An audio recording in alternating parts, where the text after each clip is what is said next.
The commodifying of enlightenment and spiritual human awakening has got me all in a tither. The passive armchair awakening of so many people on the planet. The branded affiliates of enlightenment. The inauthentic woke speak with no energy behind it. Marketing and selling the dream of higher consciousness is tricky business. Loosely borrowing some verbiage and concepts from ancient esoteric wisdom with little to no direct experience with that will do nothing to help people transpose it enough to make it hands-on, tangible in the modern complexity of life. And it often does more harm than good. Ask me how I know. Instead, many spiritual premises and concepts lose their context in much of what is being shared right now. The messages get warped and westernized as lofty ideals and superficial, watered-down renderings of the original spiritual concepts at best, where actualizing potential just means the bar keeps moving higher and higher, so one can never really get there, only to realize later, or maybe never, that there is no there, only here, only now. At worst, they tangle people up in knots as people try to intellectualize their way out of yet another existential crisis.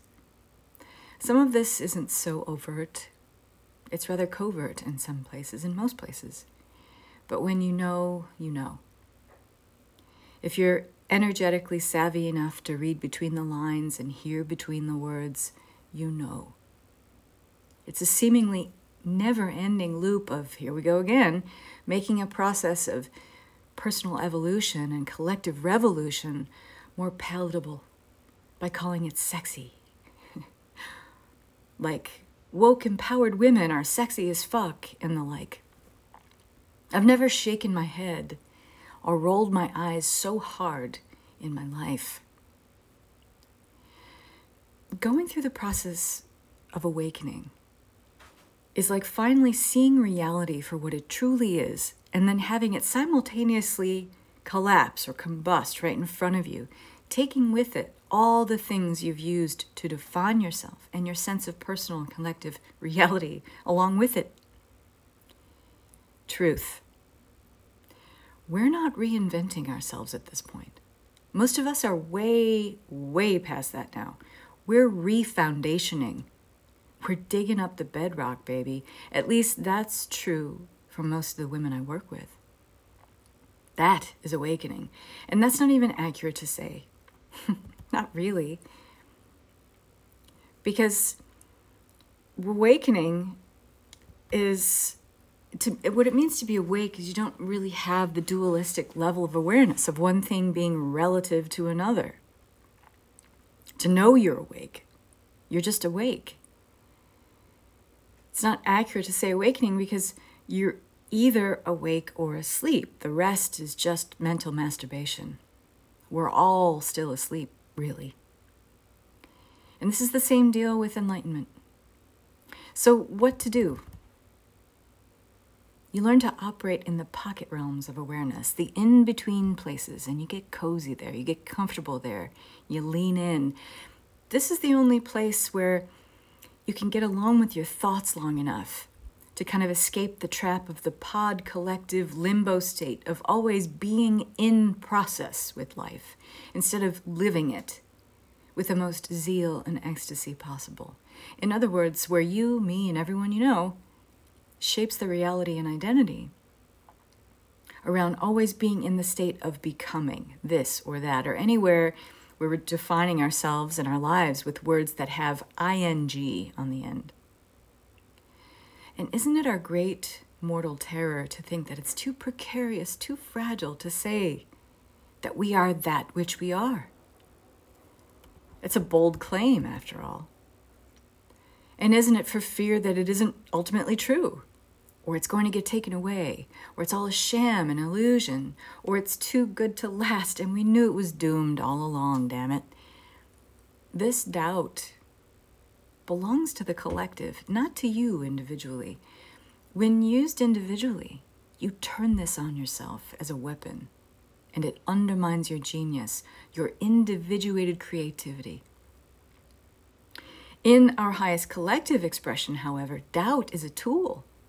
It's a tool to question all we've been told, all we've accepted, digested, argued for, defended as just the way it is for so long. Why? Because the human mind is not designed to be certain of anything, even who you are. And yet we're suspicious and skeptical of everything we are uncertain of, even our own good fortune, our creativity, our joy, our love, our expansiveness, our eternal nature. When we weaponize this internally as self-doubt long enough, it becomes a kind of self-abandonment of your core truth. When what we really should be doing is aiming this tool outwardly, setting our sights on what it is we've actually manufactured in order to swindle ourselves into feeling safety or stability in the structures and systems we as humans created that reinforce a frankly very outdated way of being. And all so we can pretend we feel the security of certainty. And that's why marketing works so well in the spiritual marketplace, folks. What an interesting little or not so little journey we just went on together. So why do I feel so comfortable marketing my services, even in the light of the obvious paradoxes outlined here? Because I don't claim to have any answers, not a one. On my best days, doing the work I do, I'm 1,000% dedicated to being a mouthpiece of spirit, an open channel, using the sound frequency of my own voice as an activation of the will of spirit, as the transcription mechanism of source. I'll venture a guess. If you've made it this far, then you may be supremely open to exploring a way to navigate within this fresh, uncertain, unfamiliar territory, and with a feeling of liberation and release that might actually frighten or emotionally unravel other people. And that's probably your jam, like it or not. You wouldn't have listened this far otherwise. You see, I work with those who see and hear between the lines, the ones who know ascending one's consciousness is not a passive, but a very active process that is both challenging and sweet, ruggedly hewn and soft all at once, and everything in between. When I doubt, I go deeper into service. And I doubt a lot, which makes me in the deepest level of service I could possibly be at any given moment.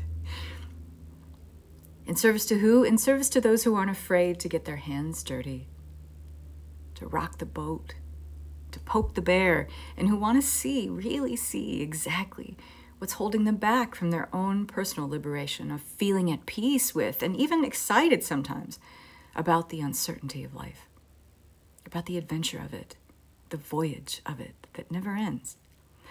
I'm here to help you find your center, your eye of the storm, while the process of elevating your consciousness has your emotional shrapnel flying everywhere, and when nothing is making sense.